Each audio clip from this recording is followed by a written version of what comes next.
Nabigyan po ng pagkakataon ng ating Panginoon at ang ating pastor na makapag-preach, no, sa ating simbahan. I still remember nung mga unang simba ko sa simbahang ito, that was 2011. Diyan ako lagi nakaupo. I never imagine nung nakaupo ako diyan na magpipreach ako dito. Hindi po sumagay sa aking isipan kasi iba yung dynamic ng simbahang ito, iba yung kalibre ng mga preachers, ng ating pastor, napakakagaling. And never kong na-imagine talaga na tatayo ako sa inyong harapan.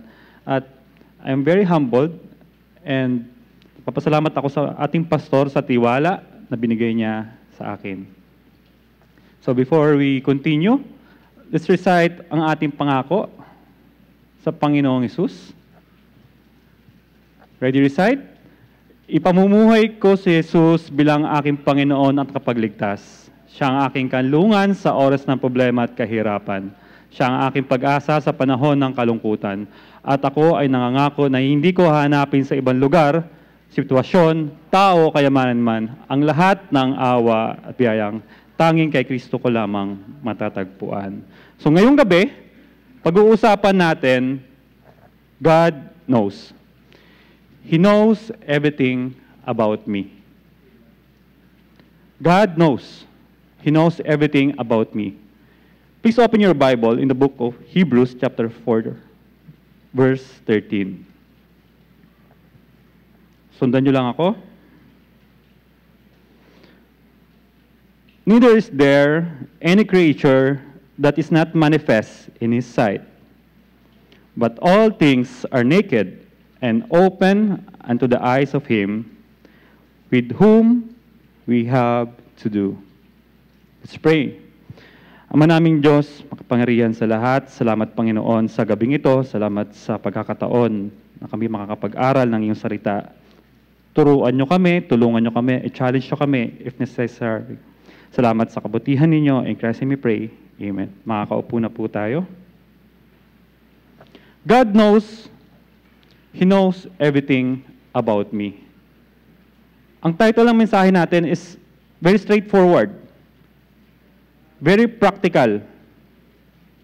During our time, technology is very high. Ginagamit lahat ng technology. Pagdating sa sasakyan, sa cellphone, even sa EDSA, sa traffic.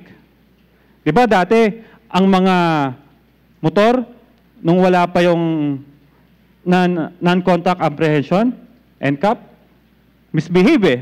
Nagbi-misbehave ang mga motor. Sabi nga nila, kamote. Pero ngayon, nung nagkaroon ng NCAP, ayun na, sumusunod na. Nakapila na.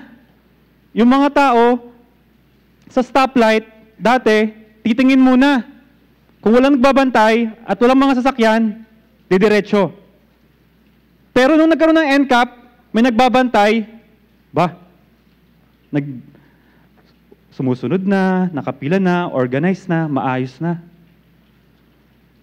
Nasubukan nyo na ba sa pamilya nyo or sa kalusugan nyo, sa bahay mayroong may sakit, tapos bawal siyang kumain ng mantika o mataba.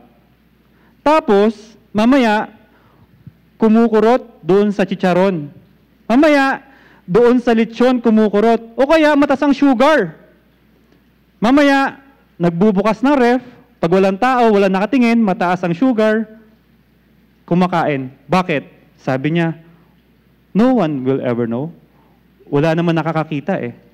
Hindi naman alam ni Mrs., hindi naman alam ni Papa, hindi naman alam ni Kuya na kinuha ko yung pagkain niya. Sabi mo, I'm on a diet. Sabi mo, noong January, magkakaroon na ako ng New Year's resolution. Mga kapatid, kalahati ng taon. Kumusta na ang iyong New Year's resolution? Sabi mo, hindi.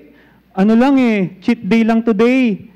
Tapos bukas ulit, cheat day. Tapos hanggang, ano yan? Isang araw lang yung yung regimen mo?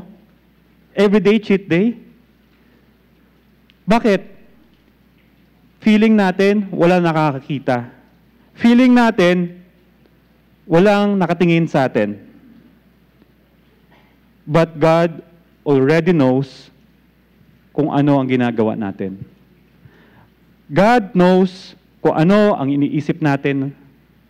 God knows kung anong ginagawa natin. Sabi niya, sa verse is, neither is there any creature that is not manifest in His sight. No, not one. Walang ni isang creature na makakalusot sa paningin ng Panginoon. But all things are naked and open unto the eyes of Him. Lahat nakikita ng Panginoon. Nothing in all creation is hidden from God's sight. God is never surprised. Kung sa buhay natin, kung sa mga pelikula, merong tinatawag na plot twist, sa Panginoon, wala. Walang plot twist sa Panginoon. Bakit? Expected ang result niya. Expected eh. Alam niya. Hindi siya surprise sa nangyayari na sa atin. Hindi siya surprise sa ginagawa natin. Bakit? Alam niya yan lahat. Iniisip mo pa lang, alam niya na. Galaw mo pa lang, alam niya. That's the good news. But the bad news is, may nagbabantay din sa atin. May nag-o-observe din sa atin. May tumitingin din sa atin. Sino? Satan. Napipredict niya tayo. Nakikita niya kung paano tayo mag-behave. Nakikita niya kung paano tayo gumalaw. Na-observe niya tayo. Pero ang kagandahan, God knows. And God care us. What does God knows about me? Ano ba yung mga bagay na alam ng Panginoon sa akin? Para madali nyo maalala, 6F. So 6F. Number 1, the first 2 F's, God knows my fault and failures. Alam ng Panginoon lahat ng inyong kakulangan, lahat ng inyong mga bagsak na tinago mo sa parents mo, lahat ng mga kasalanan natin na tago, lahat ng inisip natin na mali, alam niya lahat. Sabi sa Psalms chapter 69 verse 5, O God, Thou knowest my foolishness, and my sins are not hid from Thee. Sabi ng Panginoon, alam niya lahat ng foolishness natin. Alam niya lahat ng sins natin. Kung yung alam ng asawa mo, yung sweldo mo, ang Panginoon, alam niya lahat, kahit kasalanan mo. Yung asawa mo, alam niya, pagka malungkot ka, alam niya, pagka yung itsura mo, malungkot, alam niya kung ang itsura mo, galit. Kagabi nga, yung asawa ko, sabi ko sa kanya, Har, may sasabihin ako sa'yo. Alam niyo yung sagot niya sa akin? Magkano? Wala pa akong sinasabi. Sabi ko sa kanya, may sasabihin lang ako sa'yo. Sabi niya, magkano? So yung asawa ko, alam niya kung paano ako magsalita, kung paano ako magpa-approve ng mga request ko sa kanya. She knows me. But God knows my faults and failure kahit ako lang mag-isa. Alam niya lahat. Alam niya lahat. Parang uncomfortable, no? Na alam ng Diyos lahat o may nakakaalam ng lahat ng mga ginawa mo, lahat ng mga inisip mo. Parang ano, no? Uncomfortable. Minsan nga pag may CCTV, may nakita kang CCTV or may nakita kang camera, parang para mag-aayos ka, parang hindi ka gagalaw ng hindi maayos. Pag may nag-o-observe sa'yo, di ba? Nagkakaroon ka ng ibang behavior, mas nagiging maayos ka, mas nagiging finesse ka, demure, di ba? Mas nagiging maayos tayo. Pero, naisip ba natin kung ano ba yung advantage na may nagbabantay sa atin? Someone is observing us, someone is looking after us. Mas nagiging maingat tayo. Kung makikita ng parents mo, kung makikita ng asawa mo, lahat ng ginagawa mo sa cellphone mo, gagawin mo pa ba? Kung yung parents mo, nakikita lahat ng ginagawa mo sa school, Kung yung parents mo, yung asawa mo, nakikita ang lahat ng ginagawa mo sa trabaho, gagawin mo pa rin ba yung mga bagay na yon?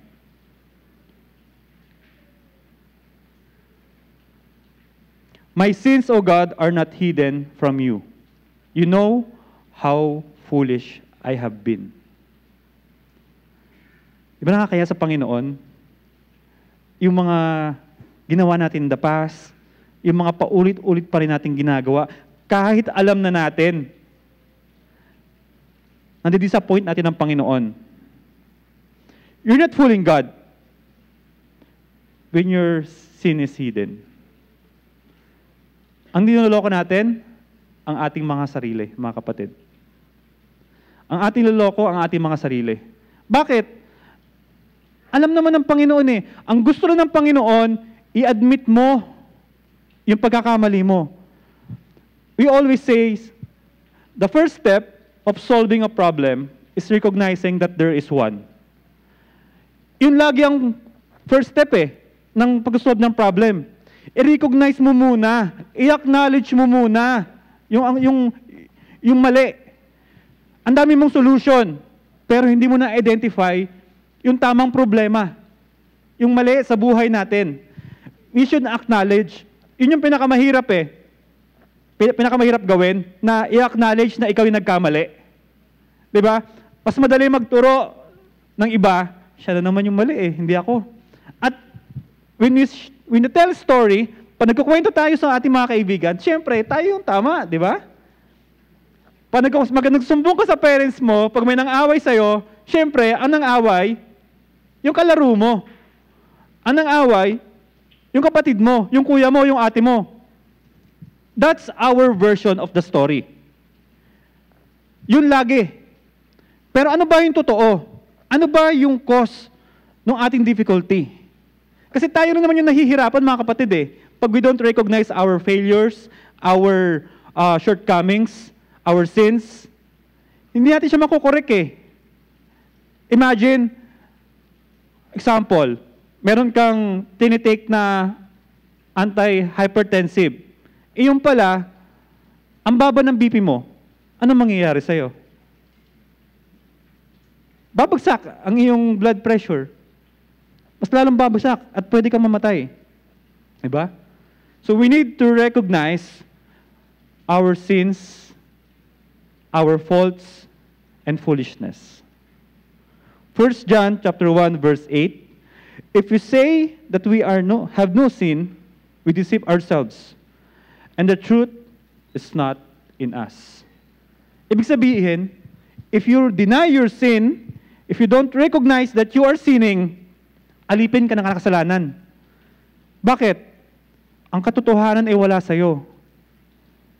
Because the truth will set you free. Ang mga bagay na to ay madaling i-deny, madaling i-reject, pero ang Panginoon, nakikita niya tayo. Nakikita niya kung paano tayo mag-behave, yung mga pag-uugali natin, yung mga tinatago nating kasalanan. Alam niya yan lahat. He's not shocked by your sin. And when you admit to Him, good news is, He will never change His feeling toward you. Bakit? Tinanggap nga niya tayo ng Panginoon eh, nung tayo makasalanan. Christ died for us, kahit alam niya yung mga kasalanan natin. Tanggap tayo ng Panginoon. Ang kailangan lang natin gawin, i-admit, humingi ng tawad sa Panginoon. He loves you unconditionally.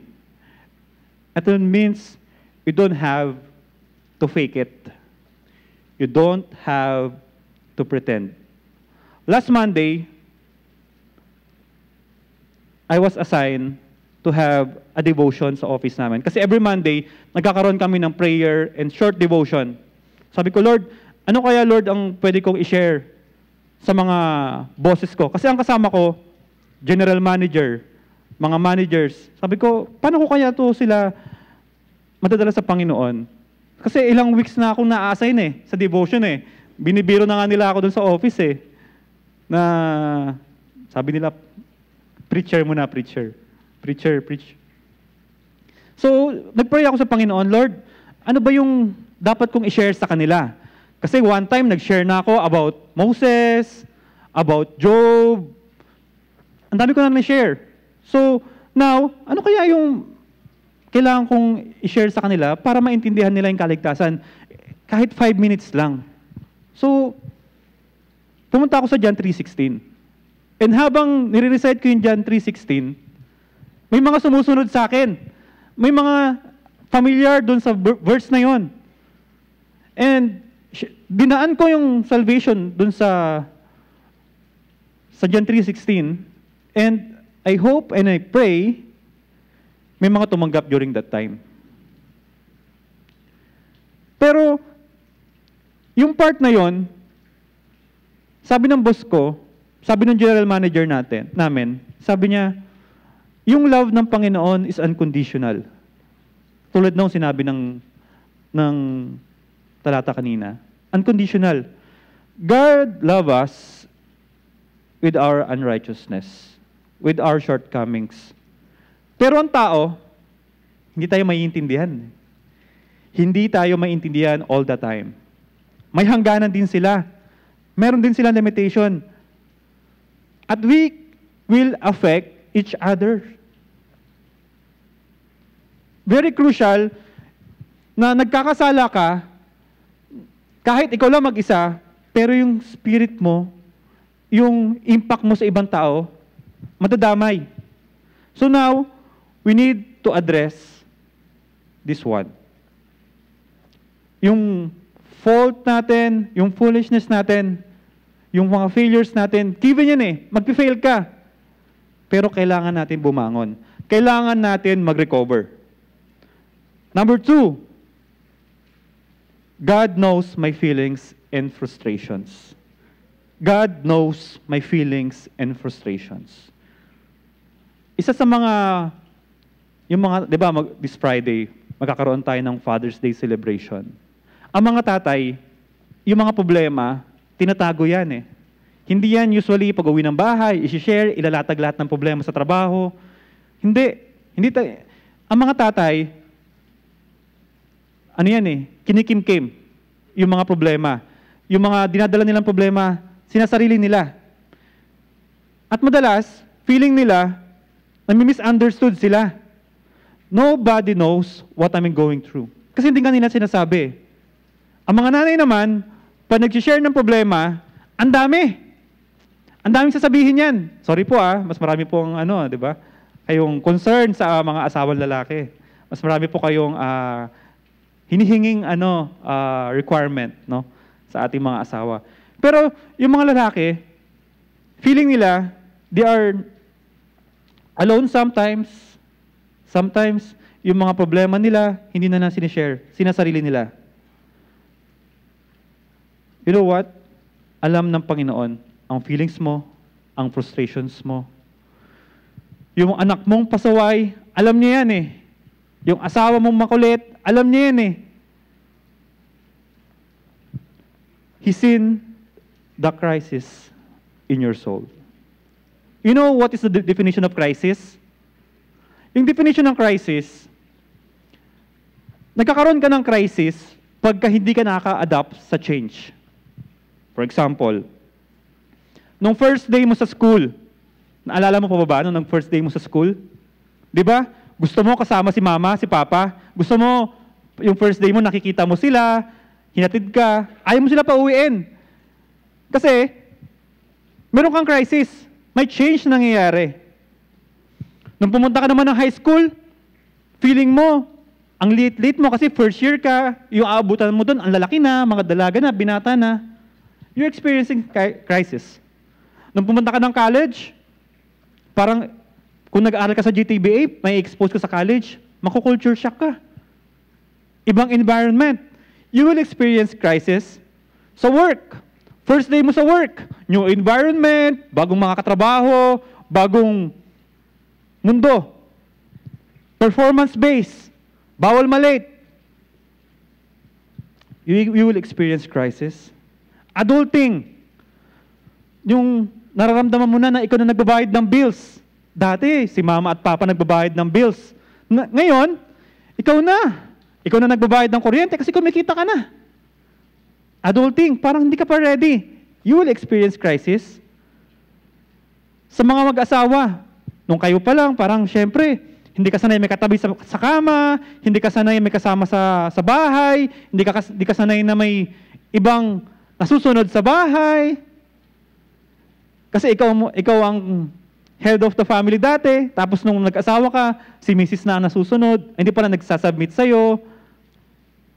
And last, yung mga seniors natin, may crisis din yan. Pagka umabot ang isang tao pag sa senior moment, o senior age, ang daming changes. Parang si Sir René napatingin sa baba eh. Parang nakaka-experience na ba ng changes? Marami ng pains, marami ng maintenance, marami ng check-ups, maraming pagbabago. Minsan sa memory, di ba? Talagang darating yan eh. You will experience crisis. And sometimes, sasabihin mo, wala naman nakakaintindi sa akin. Wala nakakaintindi sa nararamdaman kong crisis. Walang nagmamalasakit sa akin. Ako lang to. Kapatid, mali ka. God knows your feelings and frustrations. God knows lahat ng crisis mo. Lahat tayo darating dyan, mga kapatid. Lahat tayo may crisis sa buhay. Iba-ibang level, iba-ibang sitwasyon, iba-ibang dynamic ng buhay. Lahat tayo may experience ang crisis. But the good news is, God knows your feelings. And God knows your frustrations. God knows how troubled I am. He keep a record of my tears. Sabi niya sa Psalms 56 verse 8, Thou tellest my wanderings, put thou my tears into thy bottle, and they not in thy book.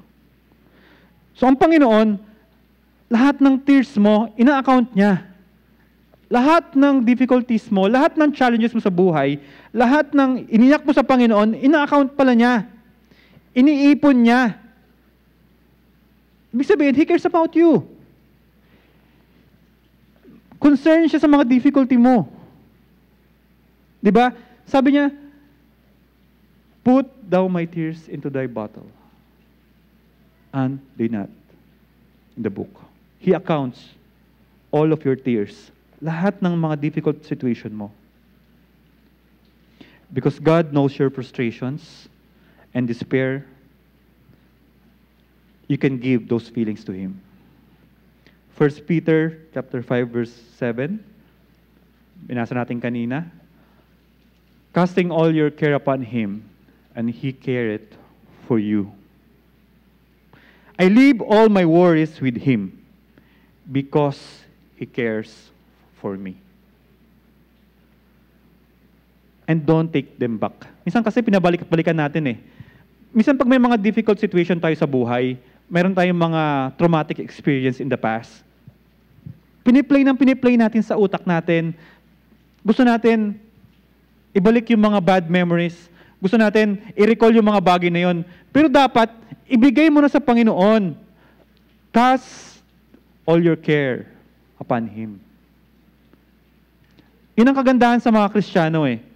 Ang buhay Kristiyano ay may advantage kaysa sa mga unsaved. Kasi pagdating sa atin, meron tayong recharge eh. Meron tayong pinaghuhugutan ng lakas. Ang mundo, pag napansin mo sila, kailangan nilang pumunta sa mga bisyo, kailangan nilang pumunta sa mga bagay na temporal. Pero tayo, nagre-recharge tayo eh. And I realize na yung preparation pala ng Lord's Day is nangyayari siya after the previous Lord's Day. Nagets nyo ba? When you prepare for Sunday, hindi siya nangyayari Saturday night na ihahanda mo yung sarili mo, ihahanda mo yung mga damit mo, yung puso mo. Nangyayari pala siya after ng previous week. Kunyari, Sunday ngayon. Pagkatapos ng service na to, o itong Wednesday na to, kung ano yung puso mo ngayon, kung ano yung puso mo pagkatapos ng service na to, yun ang gagamitin mo for the next Sunday or for the next Wednesday. Bakit? Kasi pag mali ang puso mo ngayon, hindi ka magiging excited sa next service. Hindi mo ilo-look after hindi mo ilulong yung next service. Pero if you enjoy the service, enjoy the Word of God, yung Sunday service, yung fellowship natin, ilo-look forward mo eh. May excite ka. Pero pagkatapos ng service na to, at sasabihin mo, ang tagal ni brother mag-preach. Sabi ni Preacher Ramil, 40 minutes lang, umabot ng 3 oras.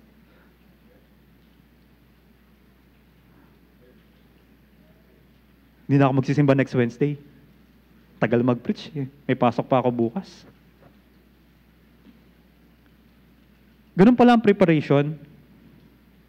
Yung feelings mo, yung frustration mo, kailangan tinatama. Kailangan yung mindset inaayos. Kasi kung yung puso mo pagkatapos nitong service ay hindi na bago, hindi ka nagaganahan next Sunday. Magiging routine lang siya, magiging attendance lang siya, kasi baka hanapin ako ni preacher, baka hanapin ako ni sister, ng leader ko. Ganun ang mangyayari. Pero if you enjoy the Word of God, if you acknowledge that God knows my feelings and frustration, and God will help me in my crisis in life, you will enjoy the service, you will enjoy the fellowship, you will enjoy the Word of God. Number 3, God knows my future. Church, meron akong survey sa inyo. Kung alam nyo ang future nyo at makikita nyo ang future nyo, gusto nyo bang malaman? Sino gusto malaman ng future nyo? Taas ang kamay.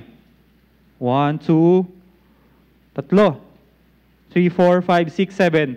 Hulaan ko kung bakit gusto nyo malaman ng future. Tataya kayo ng loto. Hindi. Pagka nanalo sa loto, may mga signs daw eh. May mga maliliit na signs. Kasi syempre, mag-sorry church. No, kidding aside. God knows my future. God knows everything about your faults, your failures, your feelings, your frustration, and He also knows your tomorrow. The Bible says, Psalms 139 verse 16, Thine eyes did see my substance, yet being unperfect.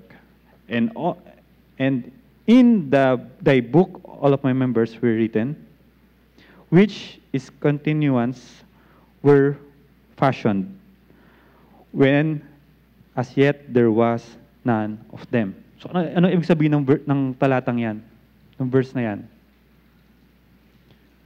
Sabi niya, hindi pa pinapanganak, alam na ng Panginoon. Hindi pa nasusulat, hindi pa nangyayari, alam na niya. Sabi niya, yet there was none of them. Wala pa. Alam na ng Diyos. Nakita niya na yung future natin. From His perspective, God can see past, present, and future at once. Dapat, di ba? Ito yung maging confidence natin. Kung alam ng Panginoon ang nakaraan mo, yung present mo, at ang future mo, ba't ka kakabahan? Ba't tayo mag-worry?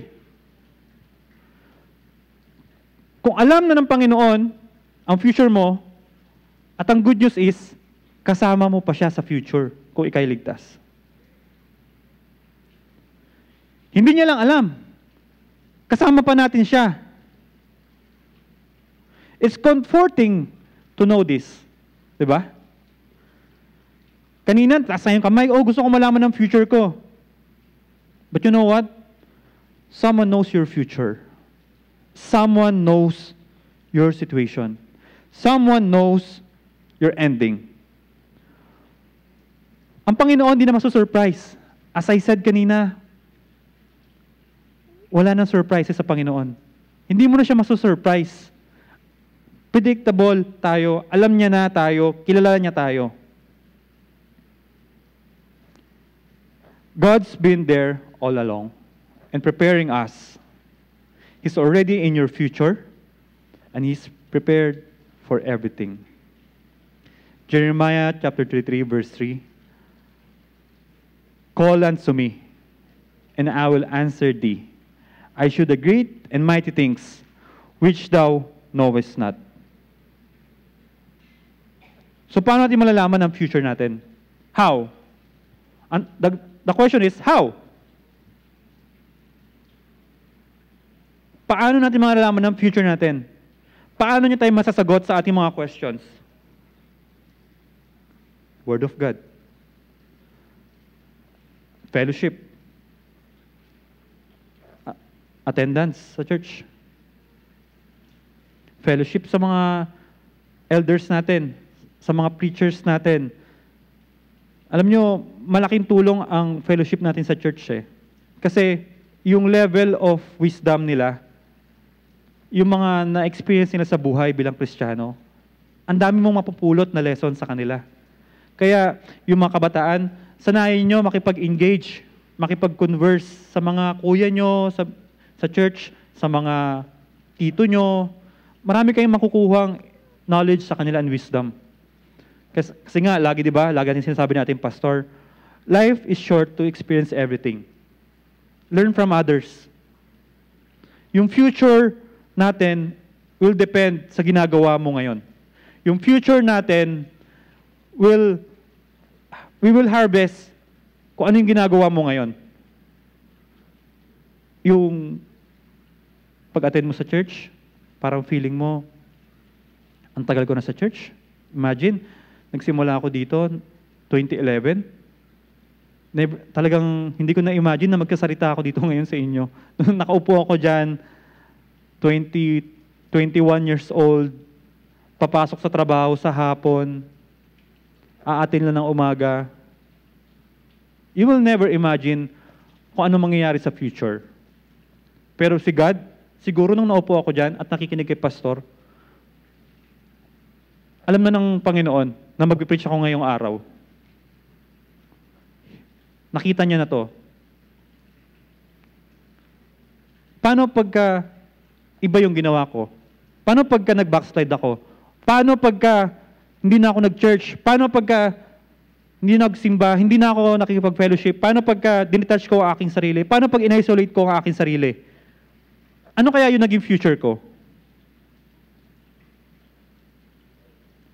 Mamapangasawa ko ba yung nag-testimony nung last Sunday? Baka hindi. Your future will depend sa decision mo ngayon. Ang daming option, ang daming choices when you do decision, di ba? Sometimes, analysis paralysis tayo eh. Ang dami natin choices, ang dami natin pinagpipilian, and ending, wala tayong nagawa. Pero paano ba kuya? May nagtanong sa akin, paano ko ba kuya malalaman na siya na yung will ng Panginoon? Or paano ko ba malalaman ng will ng Panginoon? Ang short answer ko sa nagtanong na yon, kung yung decision mo na yon ay magpapalapit sa Panginoon, yun ang tamang sagot. Kasi kung ang decision mo, ang future mo, ay palayo sa Panginoon, sabihin mo, makagraduate lang ako, aalis na ako sa church. Matapos ko lang tong course ko na to, aalis na ako sa church na to. Kung ganun ang mindset mo, talagang mawawala ka talaga sa church. Pero kung yung pinipili mong decision everyday, yung ginagawa mo everyday, you are being consistent sa iyong decision na ginagawa to kasi mahal ko ang Panginoon at gusto kong paglingkuran ng Panginoon, hindi ka napapilitan, your future will lead you to God's will. Sabi mo, paano yan kuya? Paano pag parang wala naman nangyayari? Future. Timing. God's will.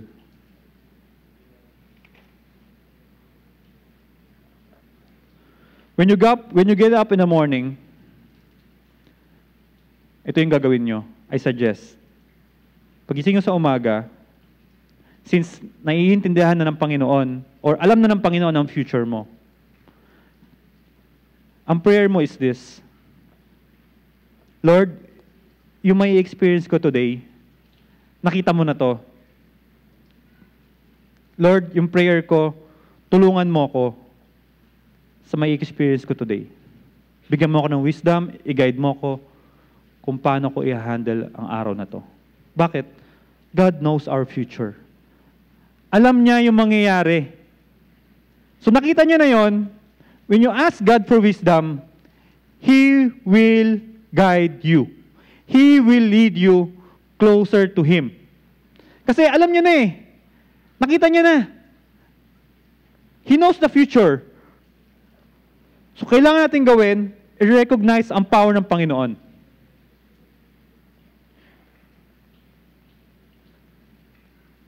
God is aware of every needs. Alam niya yung bills mo. Alam niya yung pangangailangan mo. Alam niya yung kailangan mo sa trabaho. Yung kailangan mo ipasa sa school. Alam ng Panginoon yan. Alam niya lahat. Lahat ng pangangailangan mo. Lahat ng fears mo. Alam niya kung ano nagkukos ng stress mo. Alam niya yung mga triggers mo. Alam niya yung mga pet peeve mo. Alam niya yung mga bagay na yan. You need to recognize that God is in control. And because He knows your future. We're trying to stretch and make ends meet. Gusto natin according to plan. Gusto natin according to our will. Ang gusto natin, tayo masunod sa buhay natin. Ang gusto natin, tayo ang magdadirect ng buhay natin. Tama? Normal yun eh. Normal yun na gusto natin, yung gusto natin masunod. Pero, try to recall, sa buhay mo, ilan na ba doon ang nasunod? Ilan na ba doon ang mas maganda ang binigay ng Panginoon? Kasi kung minsan, yung mga choices natin, yung mga decision natin, mas hindi maganda yung nagiging result. Pero, pag binigay natin sa Panginoon, kung ano ang tamang desisyon sa buhay natin, mas maganda yung ending. Matthew chapter 6 verse 8, Be not therefore like unto them, for your Father knoweth what things ye have need of before you ask Him. Alam niya lahat eh, yung pangangailangan mo. He's aware of every single need you have. Financial, spiritual, emotional, social, lahat. Alam niya.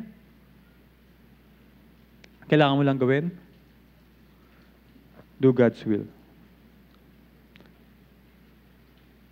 Number 4, God knows my faithfulness. God knows my faithfulness. Number 1 is, God knows my faults and failures. Number 2, God knows my feelings and frustration. Number 3, God knows my future and last. God knows my faithfulness. Matthew chapter 10 verse 40. So, men, pakibasa to.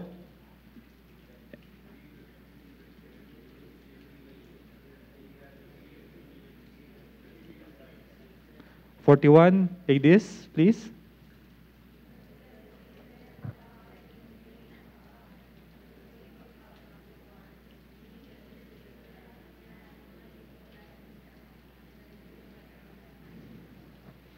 Verse 42, And whosoever shall give the drink unto this little one's cup of cold water, only in the name of the disciple, verily I say unto you, he shall no wise lose his reward.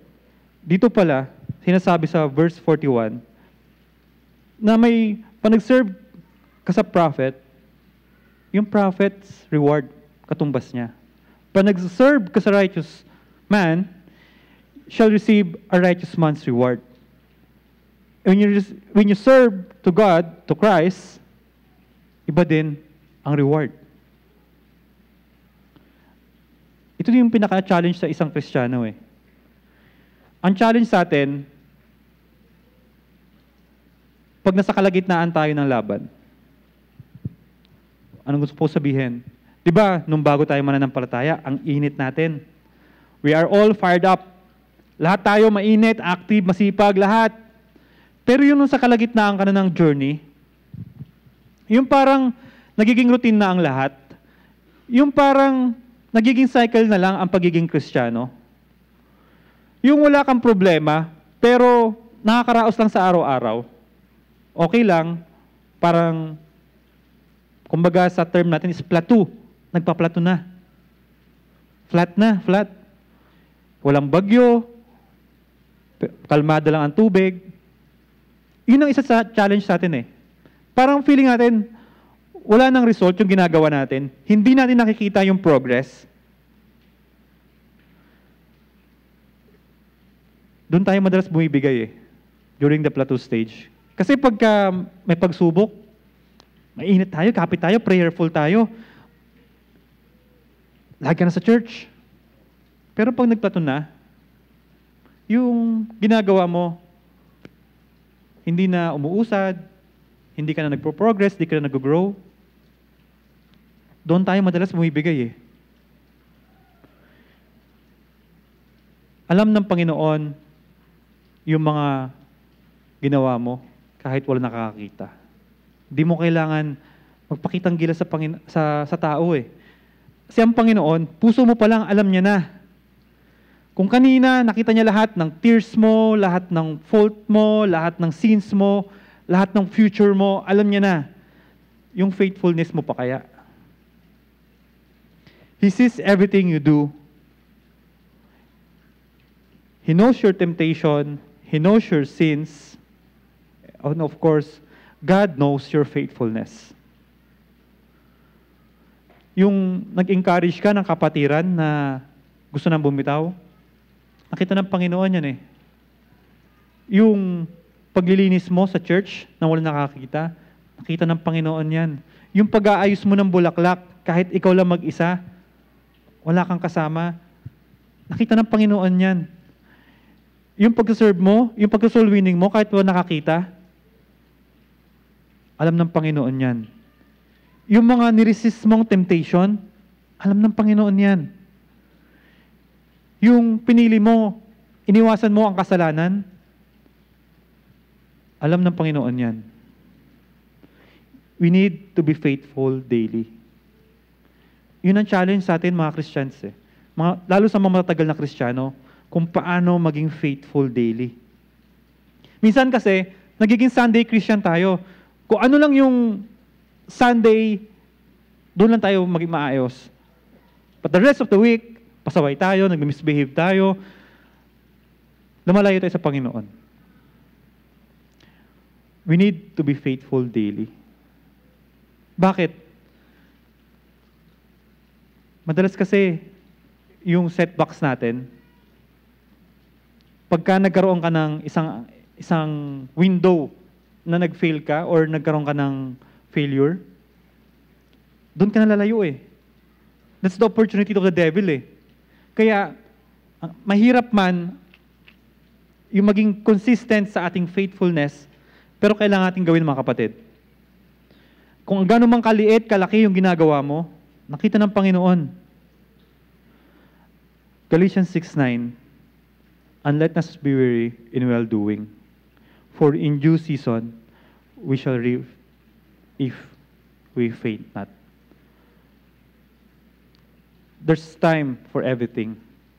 May time na magtatanim ka, may time na mag-nurture ka, may time na maghihintay ka. Yun ang pinakamahirap sa farming eh. Yung paghihintay.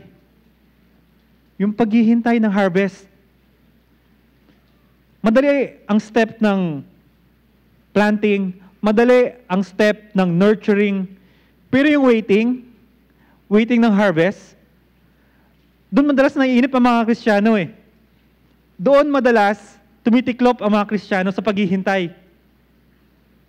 Bakit? Hindi tayo nagiging faithful daily. Mga kapatid, God sees your faithfulness. God knows our hearts. God knows our obedience. Don't be discouraged kung may mga delays, may mga setbacks, may mga U-turn, may mga rough roads, may mga difficulties in life. Kasama natin ang Panginoon at alam niya lahat. Alam niya lahat. Everything about us. God knows everything about us. God knows my faults and failures, my feelings, my future, and my faithfulness. Sana mga kapatid, hindi lang tayo maayos kasi may nakatingin sa atin. Pero maayos tayo kahit tayo mag-isa, kahit tayo lang ang gumagawa. We need to be consistent, mga kapatid. Kailangan natin magpatuloy. Kahit minsan pagod ka na, ang dami mo nang iyak sa Panginoon, ang dami mo nang challenges sa buhay, tuloy lang, mga kapatid. In due season, we shall reap if we faint not. Tayo po, tayong lahat.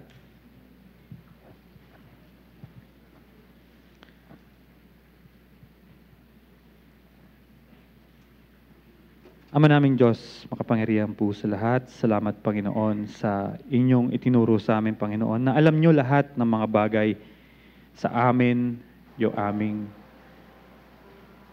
failures, yung mga faults namin, yung mga feelings, frustrations namin, Panginoon, yung future namin, and of course, ang aming faithfulness. Sana, Panginoon, tulungan nyo kami, bigyan nyo kami ng opportunity to grow at tulungan nyo yung bawat isa, Panginoon, na makita, magabayan, na hindi kami, Panginoon, nag-iisa. Kasama ka namin sa journey na to. Please come to the altar and pray. God knows everything. Lord, alam mo lahat ng tears, alam mo lahat ng pain. Please come to the altar and pray. Lord, tulungan mo ko lahat ng difficulties ko, lahat ng tears ko, lahat ng discomfort, frustrations, failures.